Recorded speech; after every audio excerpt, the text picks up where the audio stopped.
Hi everybody, and welcome to this video which is all about altars, altar tools, to alter or not to alter, what to put on an altar, and what kind of tools you may wish to use if you're working in a Wiccan, witchy, pagan, shamanic or just generally spiritual way. So this video is going to be all about altars.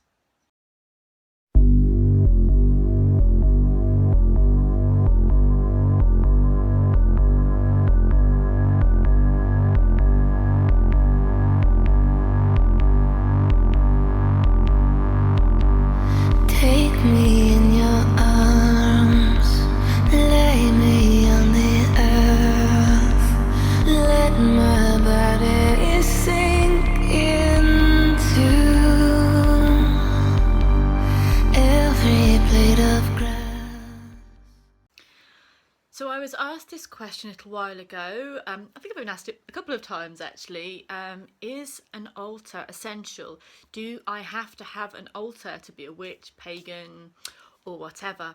And I really want to say that for this video, this is not specifically for any spiritual path. This is relevant for Wicca and witchcraft and paganism, but this is for anyone on a spiritual path that wants to honour the sacred, the divine in their own lives. So it really isn't for any specific path. And it's interesting, the question, do I have to have an altar? Not really, I guess. You don't have to do anything. That at the end of the day, you do not have to do anything. And if it doesn't bring joy to your heart, then no. If it's not something that's going to inspire your practice and make you happy and make you more focused, then no. If you're going to find it to be a burden and a pain, no.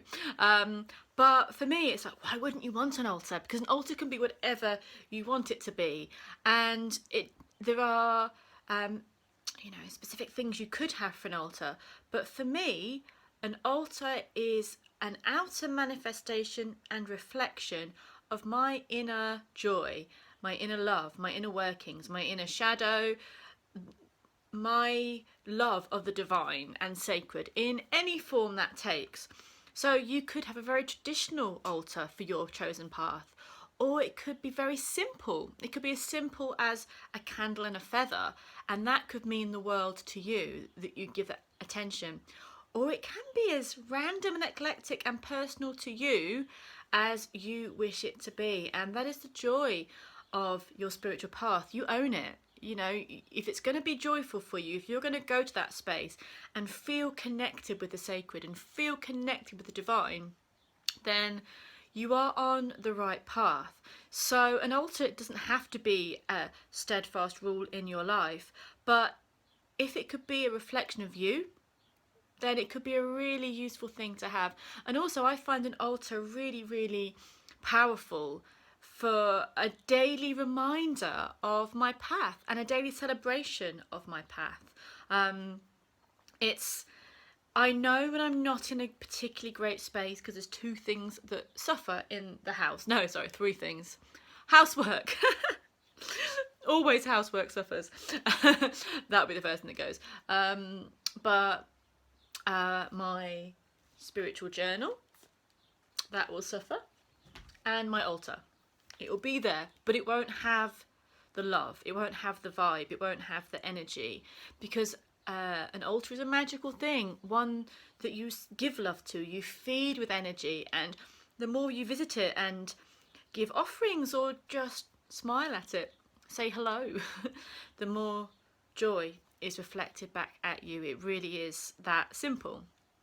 So I know when I'm not in a great space because the altar's flat, the magical journal isn't happening and I'm avoiding both. So, I mean, sometimes I don't have time for either of them, but you can always make 5 minutes to say hello to your altar. And when I'm avoiding both, I know I'm avoiding some stuff. So, is it essential? Well, I'd say for me it is. And I think if you can have it as a personal reflection of your path, then why wouldn't you want to do it, even if it's just a simple thing? I'm not saying it's mandatory. It's really hard because I love my altar, so it's like, why wouldn't you want to have an altar? Sorry, the cat made a noise then. Star was making a noise like, Mummy, why are you talking to the camera again? But if it really doesn't resonate with you, you're not going to get anything from it, and it'll be a waste of energy. So An altar, in whatever practice you're in, is a focused space for your divine journey, for what you hold sacred, for what you are working on at this time. And it's a personal journey. So it can be that with an altar we feel like the divine's up there, I'm down here. It can't be that personal. And I feel like that's when ourselves and the altars suffer. If it can be the divine and personal, then we're going to want to spend time there. Then we're going to feel like home. And the divine within and the divine without works beautifully. So an altar can be very simple. I feel like a meanie. I love watching people's altar tours and I love watching people's Book of Shadow tours, but I don't show mine anymore very much because I just don't. And I really wanted to in one way, and then I decided no, well, I knew I wasn't going to. Not because I'm a meanie, because I give away a lot in life and I want some things to be private and personal, and the book and the altar are that. So at this time anyway, I'm sure I'll change at a later date, but they're private sources, not private, people that come to my house see it, but I just want it to be that intimacy, I think is the right word for this. But I love my altar, so I want to share it on the other level. So I lost track of what I was saying. But the altar can be wherever in the house you want it to be. I'm going to look at some different ideas in this video of what you can put on your altar, and I'm going to come from a more traditional Wiccan or witchy background, but I really do mean you can do what you like. I'm really not in a labelly place at the moment, and I want to be as free as spirituality can be free, and I want you to feel like you're putting on your altar something that represents you and your path, not what you're being told by a book or by a tradition to do, unless that's what you want to do. So what my first altar was in a flat in London, a shared house in London, and it was 3 sort of corner shelves, small corner shelves, and I loved that vibe. I made it as a dedication to the Morrigan, and it had crow feathers, it had a candle, and it had a statue. And I remember staring at it and feeling the energy coming off of it because I was so in love. I was so enamoured by the path, and I just loved it, and because I loved it, the energy just grew. And then I've, over the years, had different places, flats and houses, and little bits, often with little space, so you can't make a huge altar. Now my house is kind of a living altar at this moment, but you know, things change. And currently my altar is quite huge.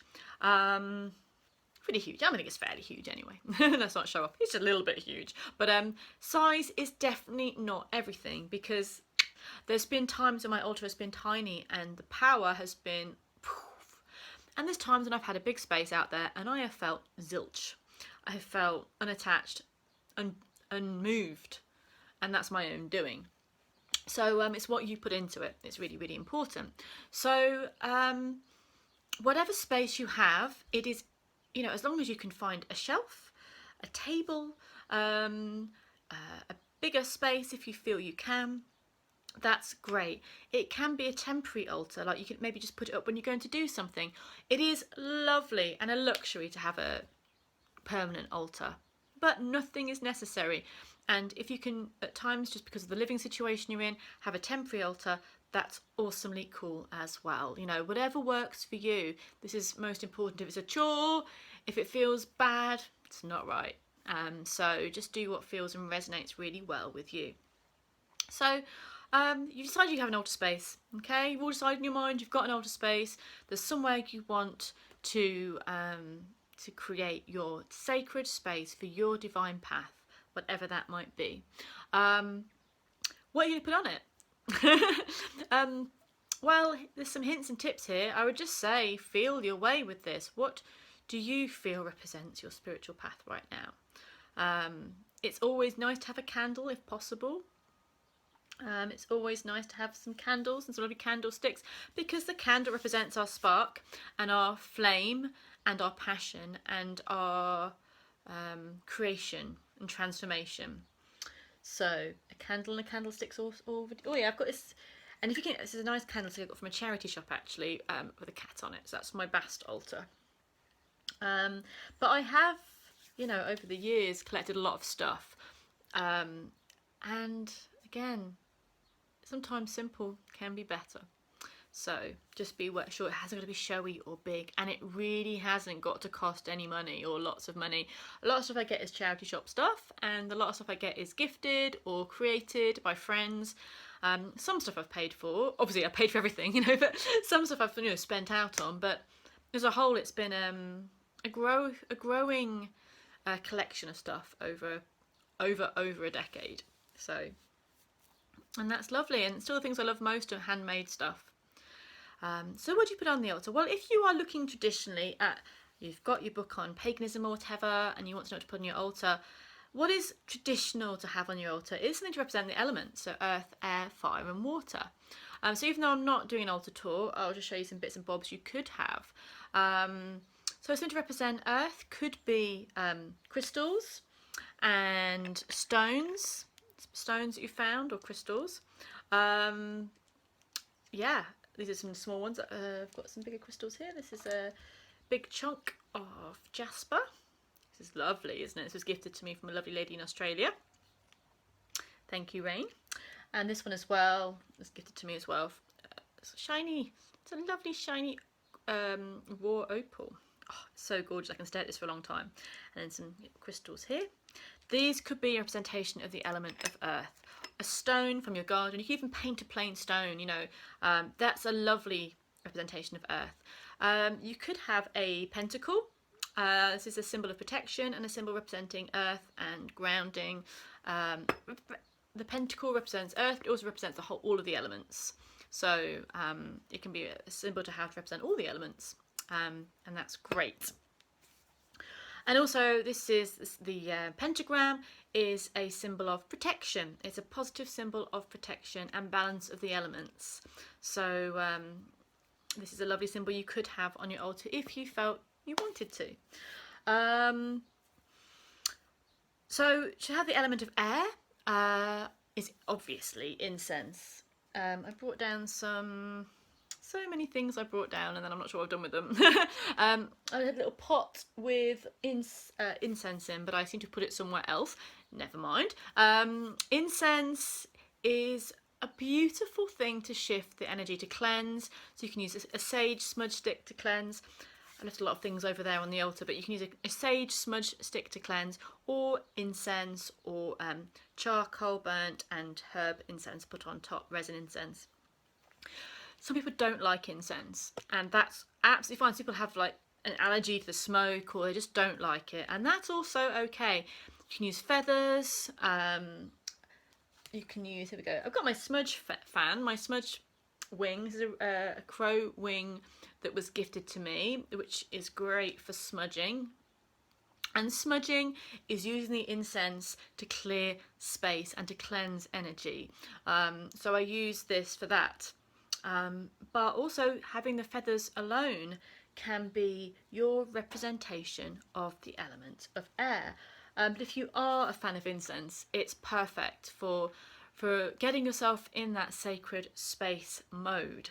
For taking, when you come in from your day and you're thinking about other things, you put the incense on and you're transported into that magical realm, into that sacred realm.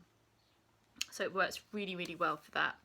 So feathers and incense are great for air. Also bells are great for air. I've got a bellsman, but I'm using right now a Tibetan singing bowl, which that's quite loud, that I use to clear the space, to cleanse the space in a similar way you would smudge, but with using sound.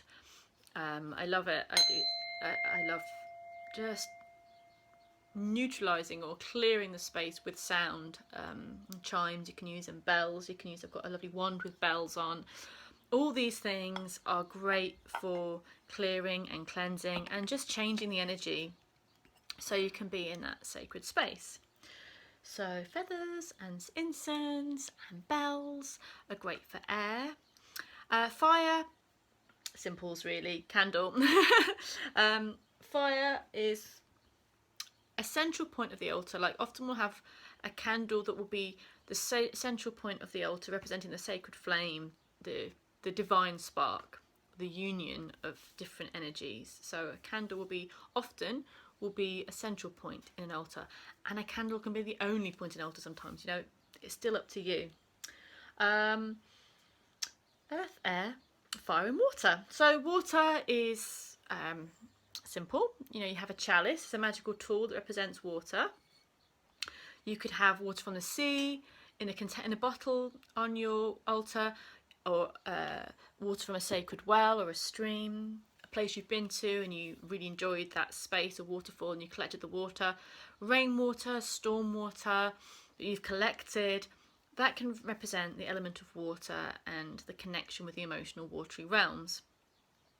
And that can go on your altar also to have a good balance. We like a balance of the different elements, because if we're balanced in our elemental energy, then we're often working from a really, really good place, which is why we have the 4 elements on the altar. Because if we're too fiery, impatient, over passionate, things can go wrong. If we're over watery, emotions get too much and we can't get any boundaries. We're just kind of crying or laughing or not able to get on with things. Too much air can be too analytical, too much of the mind and not much of the heart. And too much earth can mean we get a bit stuck and we can't move forward. So having a balance of all of those elements creates a safe and strong space for us to work and to connect. And when those elements are all in balance, then the element of spirit comes through. So the tools that you could use. So these are traditional tools that you could use if you're working in a pagan, witchy or Wiccan way. Traditionally, we have an athame, as a traditional witch's tool, which is a black, it sparks nicely, I might do this for a while, a black handled knife. This is not for cutting anything physical, okay? This is not for any cutting purposes. This is for directing energy. This is for casting a circle, and it's a powerful tool. This is probably one of the first things I went out and got when I was just getting into Wicca. Probably spent a bit of money on it because I was excited. But yeah, this is a tool to direct your will, to direct energy, to maybe cut some ties energetically, not literally. This is not for cutting anything physical, more energy, okay? When I got more into the fairy path, I stopped using the athame as much, but these athames were made for me by a dear friend, and these are ace, they're flint, athames. So, and this has got a ram's horn as well on it. So different energetic things you can use. It doesn't have to be traditional. It could be a paper letter opener, okay? It doesn't have to be an expensive athame. It can be anything you are drawn to. So if you want a ritual knife, which is not for cutting anything apart from energy, for directing energy, and for feeling your focus, because the sword or the athame I see as a representation of air. Others can see it differently, can see it as fire. But this is a clarity. So air brings clarity and the athame brings clarity. So this is what the energy of the athame is, to bring clarity and to cut away unwanted energy and to direct energy. So that's often said to the element of air. Wand. A wand, you may want to have a wand. I've got a couple here. A couple of wands. These are homemade ones that I found and I've worked with over the years. Again, I've done a video about wands. You can watch that. Wands are traditionally the element of fire, but of course you can see it also as air or earth. But fire is the traditional element of wands that are from my path anyway. And the wand also does a similar job to the athame. It casts a circle, it directs energy. And so when I moved more onto a fairy path, I used the wand more than the athame. But again, these guys came in for very useful purposes for that athame work. But the athame is for directing energy. It's not Harry Potter. It's not doing something and seeing it change. This is about a connection to the wood, a connection to the earth, and a connection to your own magic and channeling it. So you may want to have a wand on your altar, but you may have lots of different things you use as a wand, or you could have found a bit of driftwood, or you could have found something that just for you, a bit of antler I sometimes use. There's lots of different things you can use. You can use your finger, but I'm thinking about altar objects or working objects you might wish to use. Oh yeah, I was also gifted this bit of selenite, so you may feel more drawn to using crystals as your wand, and that's a lovely, powerful, high energy way of working too. And this is for all paths. You may not need or feel you want a wand or an athame or anything of the like. I'm just throwing some ideas out there of things you can use to put on your altar to use in your magical workings. I have also the chalice, which I showed you a second ago. The chalice, this is a lovely one I got from Boscastle in Cornwall with a dragon on it. I got this a few years ago. Lovely bit of, there's been plenty of rituals. This again, this is you could drink the sacred water you've collected as long as it's safe to do so. You could drink mead, which is often what's in this one, or wine, to bless or to celebrate with. So these are some of the things you could have on your altar. Also, what I have on the altar often is a statue. I have a few statues, but here's a couple to represent whatever you want to represent. But for me, the balance of the altar is the divine masculine, the divine feminine, the goddess and the god. So I like to have something, I like a balance. I like the altar to feel balanced. That's a good energy of the divine feminine and a good energy of the divine masculine. So I'll have statues of both, and different deities. You could have I keep losing the things I'm trying to put on the video. I have a big plaque with Ganesh that I wanted to show you, but he's behind me. There he is, Ganeshi. So you can have whatever works for you. Ganesh could be your divine masculine energy that you want to put it on your altar. Aphrodite could be the divine feminine. It really is depending on your choice and whatever works for you. What else do I have here? A rattle. So the rattle that I made. So the rattle is for journeying, it's for meditation, it's for clearing space, for cleansing energy. But I often use this for meditations and journeying too. Another thing that I like to have on my altar is an offering bowl. This is a really lovely offering. Let me take the offerings out so you can see the lovely offering bowl. I've got a lot of crystals in here. I've got a dragonfly wing that I found, some shells, some herbs, crystals, and other things, petals and stones. But I love this. This has got the antler, the stag on it. Sorry, lovely little offering bowl. This is nice, like for whatever work you're doing, because making an offering is a beautiful thing to do. So your time at the altar is an offering, your time doing your work is an offering, but I like to find bits and bobs that I feel would be nice to offer up on my altar. Stones, crystals, shells, gifts, and this little feather wing. So it's a lovely thing, and I think that it's nice to keep that fresh, to keep that moved around, and then to return some of the offerings to nature or whatever suits you. So yeah, I have a lot of things on my altar because my altar is a reflection of me and my path. And it did take me a while to get there. Like I did want to do for many years, I did an altar for what I felt I should do. Reading a Wiccan or witchcraft background and deciding that an altar had to be this. And for me, the basic structure is still that, but I totally enjoy the experience of saying, what I want to see is this, what I feel today is this vision would make me happy, this collection of things just looks so delicious, and the more you love it, the more you'll spend time with it. So it could be seashells, horns that you found on a walk, like animal horns you might have found on a walk, a present someone's given you, a candle, a bag of of incense, a homemade what have I got over there? A homemade statue. Anything that sings to your soul is worthy of an altar.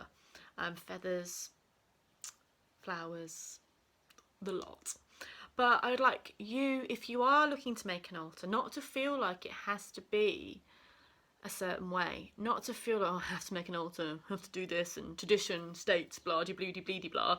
I want you to go, for me, spirituality and my path today, because it can change tomorrow, that's fine, is this postcard someone sent me, this beautiful bouquet of flowers, the shells I found on a beach, and a picture that I just love, that for me is the goddess.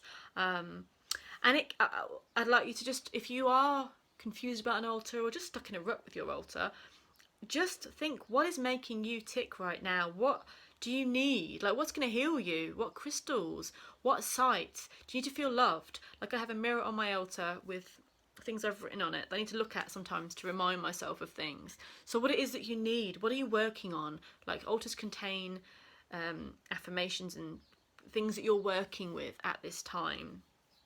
So put things on your altar that will empower you, that when you see them you go, yes. Put things on your altar that are going to feed your soul. Put things on your altar that really resonate with your true desires in life. Don't hide from that if possible. I forgot things on your altar also maybe representing your totem animals, your totem power animals. So you may want to have something that represents and honours them on your altar as well.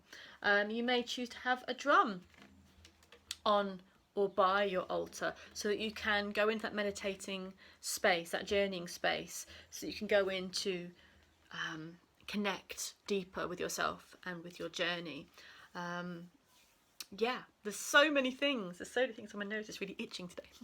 There's so many things that can go on your altar, and just make sure they're joyous for you. Make sure you are in love with what you see. And the minute that changes, you change it.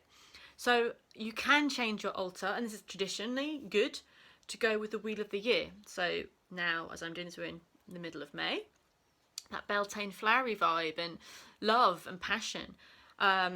You may not sometimes feel that, like right now I'm feeling that, but around the equinox, the spring equinox, I wasn't feeling that vibe, and I'd done my altar and it felt very, I've done what I should be doing, not loving it. Then what I should have done is stopped and go, why not? Why am I doing what I think I should do if it's not speaking to me? So I learned a big lesson from that this year that wasn't working. So as the seasons move on, if in the future I'm not feeling that Wheel of the Year vibe or what everybody else is doing vibe, just know that it's okay to make it your own, and if you're not feeling it, then it's not going to serve you. So it could show you something, it could show you some blocks, but don't push against the grain when your altar is concerned, because it's your sacred space. So to answer that question, do you need an altar? No, but it's absolutely lovely and a big part of my spiritual life to have one, and it helps me, to go to it and not just do, like, I very rarely do spells. I mean, I can't remember the last time I did, and I'm sure I can remember, but it's not been a week ago, and I not often go up there, cast a circle and do everything, because I don't actually, sometimes I do need to, but I go there daily. That space is sacred, that space is there, that space is recognised, and so it's a place that I feel comfortable going to and admiring and crying at and saying please help or honouring and writing poems or getting ideas. This is a space that I do that at. So if it's sacred to you, then it's sacred. So don't feel that your day-to-day stuff isn't sacred. It is. And the minute you acknowledge that, the minute you deal with it better. So the altar is a day-to-day space, not just for ceremonies at full moons or, whenever you decide you want to do something. It's a good day-to-day space to feed and to give love to. So thank you for watching. I know I've gone on for quite a while about this.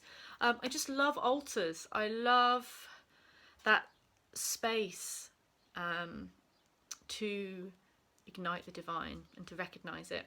So tell me how you feel about your altars. What's right for you? Do you do something traditional, or do you go off on your own path and you find that works for you? Is your altar simple, or is it really kind of complex and expansive? Both is amazing, and I'd love to hear and see your altars, though I know I'm being selfish saying I want to see your altars when I'm not sharing fully mine, but you know.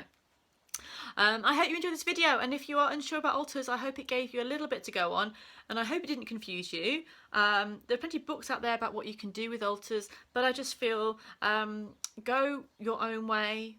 Choose the objects that speak to you and sing to you and fill you with joy, and you can't go far wrong. Thank you for watching. Take care, lovelies. All the best.